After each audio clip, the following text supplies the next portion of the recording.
Hello all. In this video, I will be discussing about the oxidation reactions of carbonyl compounds. So, oxidation reaction in which first you will see oxidation using strong oxidizing agents. So, strong oxidizing agents are potassium dichromate or sodium dichromate in acidic conditions. That is acidic K2 dichromates. Okay. Then acidic as well as alkaline KMnO4. These are strong oxidizing agents. Or mixture of chromium trioxide and sulfuric acid. This is known as Jones reagent. So these are some examples of strong oxidizing agents. So these strong oxidizing agents oxidizes aldehyde into corresponding carboxylic acid with the same number of carbon atoms. So aldehydes are oxidized to carboxylic acid with strong oxidizing agent. For example, if I am taking an aldehyde like CH3, CH3, propanol, this will be undergoing oxidation with this oxidizing agent, and this aldehyde group will be oxidized to carboxylic acid CH3, CH, CH3, CO2H. So aldehydes will be oxidized to corresponding carboxylic acid. Similarly, if you are having benzaldehyde, that is phenyl group and CHO, and the strong oxidizing agents will be oxidizing this aldehyde group to corresponding carboxylic acid. Then the product will be benzoic acid. So benzaldehyde will be oxidized to benzoic acid. So aldehydes will be oxidized to carboxylic acid. But if you are looking into the case of ketones, they are very resistant to oxidation even with these strong oxidizing agents under normal conditions. So if you are performing oxidation of ketones, RCR is a ketone. If you are doing this condition, there will not be any oxidation, no reaction is happening. So however, a ketone may undergo oxidation upon prolonged heating with a strong oxidant. Then you will be getting a mixture of carboxylic acid with carbon number less. So if you are seeing the aldehyde case, you will be getting the same number of carbon. So acetaldehyde will be converted into acetic acid without any decrease in the number of carbons. But if you are doing the oxidation, the same condition upon prolonged heating, you will achieve oxidation and the ketone will be converted into carboxylic acid with less number of carbon atoms. So for example, I am writing RCH2, C double bond O, CH2, R dash. So this is a ketone that I am taking. Let us number this into 1, 2, 3 carbons. This is the alkyl group. Okay. Now we are performing oxidation using strong oxidizing agent like now I am taking acidified KMnO4. Okay. So you will be getting mixture of carboxylic acid by cleavage of this bond, that is C1 C2 bond. So that is the first carboxylic acid that you will be getting. So here that cleavage happening. So this carbon will be oxidized. So RCO2H. Okay, plus the remaining portion. What will be that? R dash CH2 CO2H. So R dash CH2 CO2H. So these two are obtained by the cleavage of C1 and C2 here. Okay. Now another possibility is what? The cleavage of C2 and C3. So in that case, you will be getting RCH2CO2H. Okay, this I am erasing. So here you will be breaking cleavage. So RCH2CO2H plus this side R dash, this carbon will be oxidized. So R dash CO2H. R dash CO2H. So this how you are achieving? By the cleavage of C2 C3 bond. So if you are seeing here, you are getting a mixture of carboxylic acid after oxidation under strong conditions upon prolonged heating. So this you have to heat for long. So drastic conditions are required for this oxidation. So let us take an example, the oxidation of acetone. So as I said earlier, there will be cleavage of carbon bond. So let us count this number as 1, 2, 3. Okay, so since both sides are same alkyl groups, you will be getting only 2. Okay, there is no chance of 4. So this side cleavage and this side cleavage are both alike. Okay, so only 2 acids will be getting. So from this side, if you are seeing this C1 C2 bond, okay, only that is possible. C1 C2 as well as C2 C3 are same. So this carbon will be oxidized. So one carbon acid means it will be formic acid plus the other side two carbon acid. So CH3CO2H, that is acetic acid. CH3CO2H. So this is the product that we are getting after oxidation under prolonged heating with strong oxidizing agent. Now let us take another example, CH3CH2, C double bond O, CH2, CH3. So here also, since both sides are same, you will be getting same kind of product. So I am leaving over here first. So 2 carbon acid. So that means 2 carbon acid means acetic acid, CH3, CO2H, plus this side 1, 2, 3, 3 carbon acid. So that means propanoic acid, CH3, CH2, CO2H. So to conclude, both aldehydes and ketones will be giving carboxylic acid, but the conditions are different. Aldehyde with strong oxidizing agents will be giving carboxylic acid with same number of carbon atoms, whereas ketones will be only giving the products on prolonged heating, that we have to perform drastic condition. The another thing is that here if you are seeing the starting compound have 3 carbons, but the product here 1 carbon, this is 2 carbons. So the carboxylic acid that are formed will be having less number of carbon atoms compared to the starting material. So that is the only difference in the oxidation of aldehydes and ketones. So next is oxidation using mild oxidizing agents. The mild oxidizing agents, their examples are silver oxide, Ag2O, second one Tollens reagent, third one Fehling's reagent. These are the few mild oxidizing agents that we are seeing over here. So for Tollens reagent is nothing but ammoniacal silver nitrate solution. This is ammoniacal silver nitrate solution. So there is how we will be preparing this one. This is a reagent that contains silver 1. This is silver 1. Okay, silver nitrate. It's prepared by dissolving silver nitrate in water and then adding sodium hydroxide to precipitate Ag2O. So the active reagent will be Ag2O in Tollens reagent.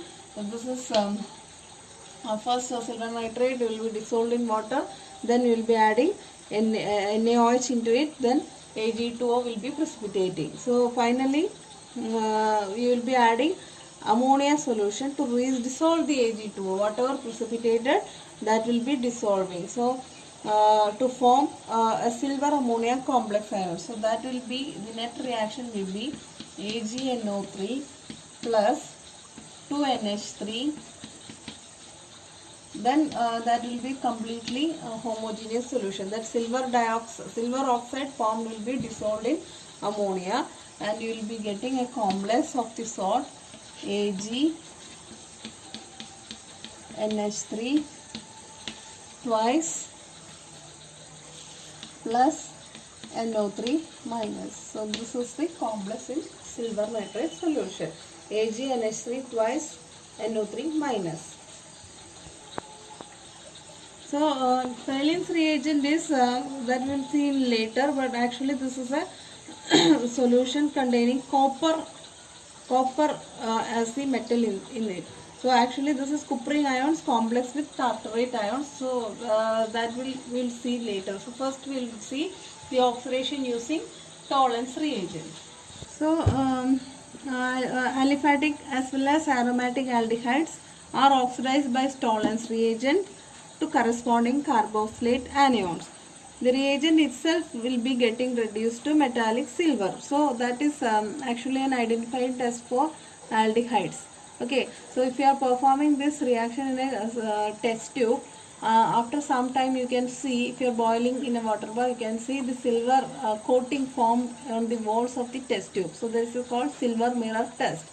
The silver mirror test is done for the identification of aldehydes that you will be doing in organic chemistry lab this year itself. So tolerance reagent is the reagent that is used. Okay, so aldehyde will be mixed with tolerance reagent, and you will be warming in a boiling water bath at 60 degree for about 10 to 15 minutes. If aldehyde is present, you will notice a silver mirror on the walls of the test tube. So that is the identification test. So let me write the equation for this reaction. So suppose you are taking an aldehyde RCHO plus the tolerance reagent is Ag NH3 twice NO3 2. So this is tolerance reagent.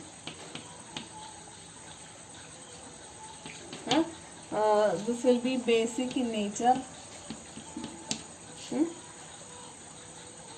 Then you will be heating or warming. So this aldehyde will be converted into corresponding carboxylate anions, RCO minus. Okay, aldehydes will be oxidized to carboxylate anions, and you will be getting silver mirror. Silver got precipitated on the walls of the container along with water and ammonia. So this is the reaction. So if you are noticing silver coating on the walls of the test tube, you can make sure that aldehydes are present in the compound. So let me write an example. This is acetaldehyde treatment with silver nitrate. If you are heating it, you will be getting corresponding carboxylate anion of acetic acid, then silver mirror and water. So similarly, if you are taking benzaldehyde also, same will be happening. The carboxylate anion will be PSCO2 minus, and the remaining things will be as such. So benzaldehyde will be giving benzoate ion along with silver mirror. So this is called silver mirror test. It's a characteristic test for the presence of aldehydic group. And make sure that if you are having ketone will not be giving the test. So ketones will not give silver mirror test. So that's how you can identify or distinguish between. So if you are having a compound and if somebody asks you, please confirm whether this is aldehyde and ketone. So what you have to do, you just mix the compound with tolerance reagent and warm it for a while, and if you are getting silver mirror, it's confirmed that compound is aldehyde. If you are not getting, that is ketone. So ketone will not answer silver mirror test because this is a mild oxidizing agent. Okay, so mild oxidizing agent will not oxidize ketone. That's why it's not answering the test. Okay, but aldehydes will be oxidized by mild ketones also, mild oxidizing agents also. So aldehyde group can be oxidized selectively in presence of other oxidizable functional groups also. If your compound is having, suppose you have a compound like this CHO, and you have an alcoholic group over here, this will not affect this OH group. Only this aldehyde group will be selectively oxidized. So the product will be like this, CO2 minus OH. Okay, so it will not affect the other functional groups present only. If you are having a double bond over here, this will be intact, no problem for that one. So that is the selectivity of tolerance reagent over other reagents. And reaction with tolerance reagent, ketones are not reducing in nature. Tolerance test will be used for distinction between aldehydes and ketones, as I said earlier. Next, we can see fail in solution. This reagent actually having two solution. Valence A, valence A and valence B. So actually we will be mixing A and B, then we will be adding the compound, then we will conduct the test. So valence solution A is copper sulfate solution, valence solution B is alkaline sodium potassium tartrate solution, alkaline solution. Okay, and this is commonly known as Rochelle salt. So by mixing these two, you will be getting a complex. It's actually alkaline solution of cupric ions complex with tartrate ions.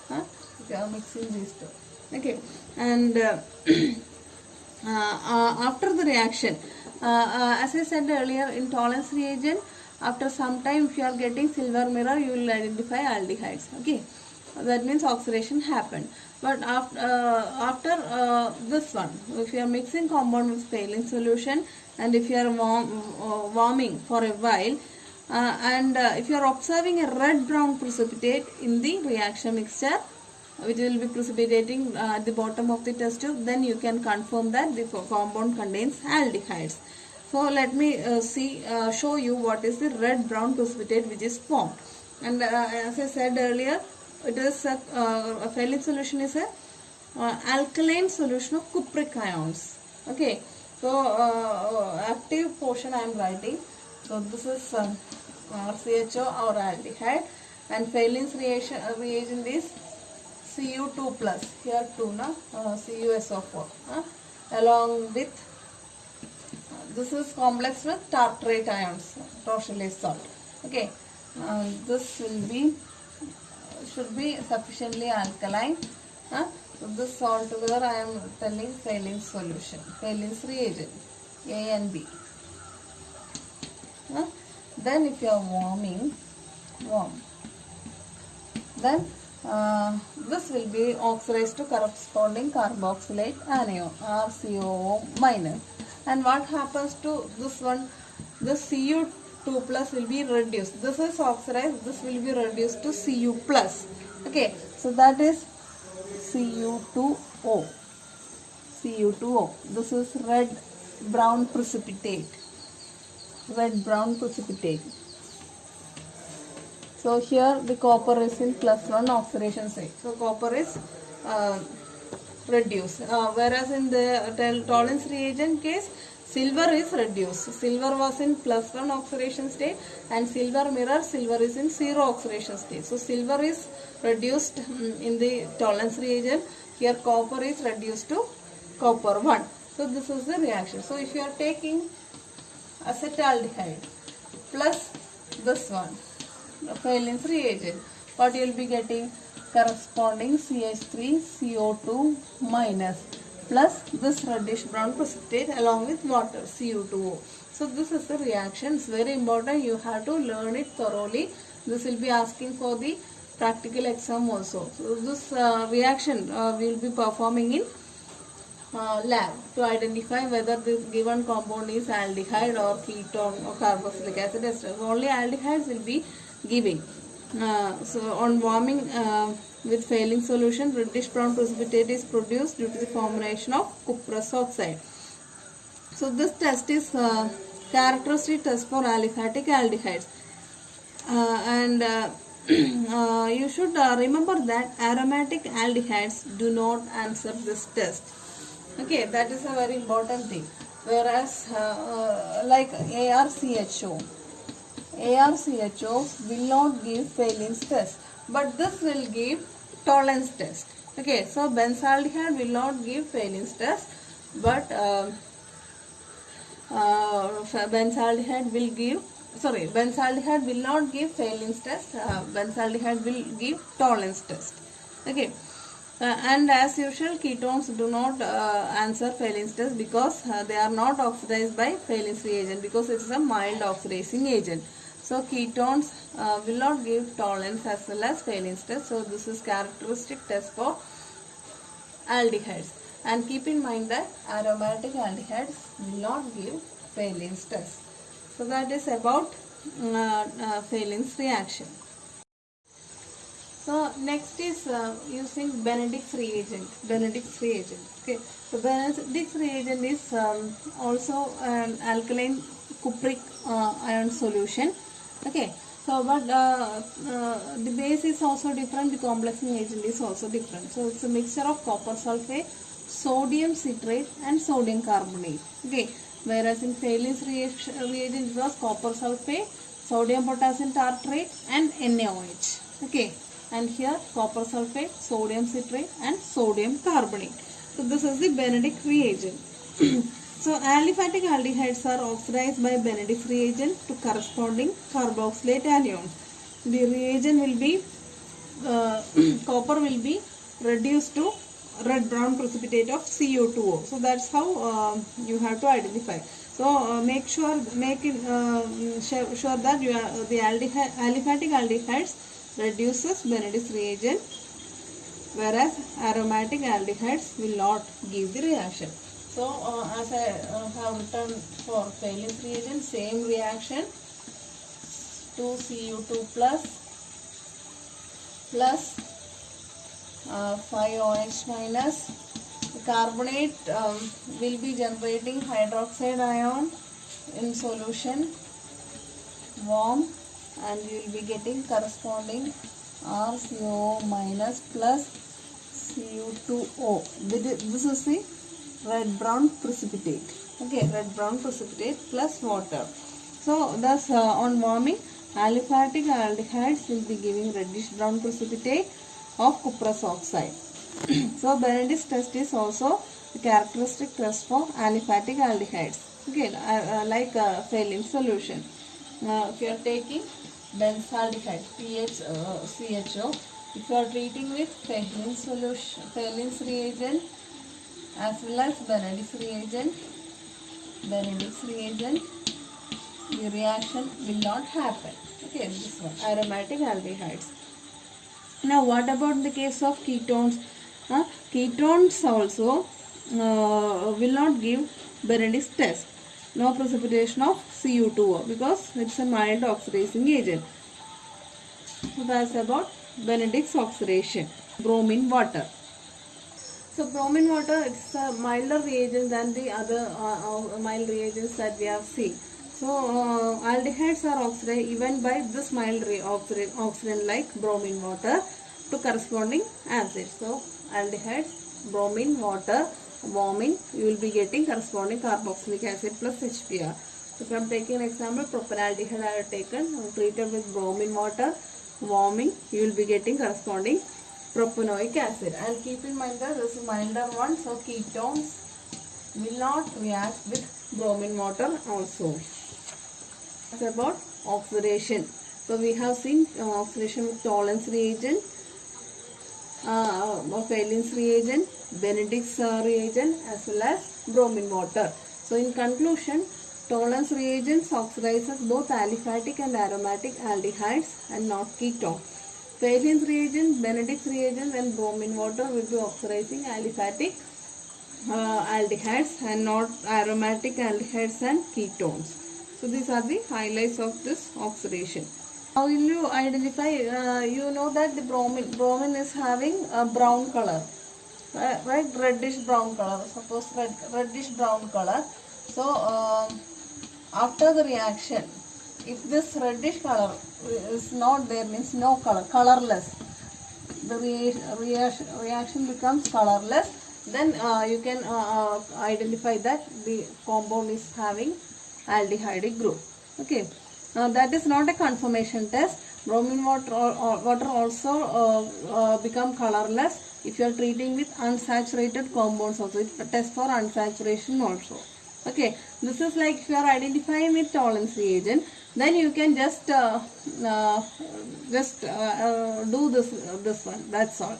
Okay, this is not. That's why it's not included in the identification test of aldehydes in our practical textbook. This is just for your knowledge. So that's all about the oxidation.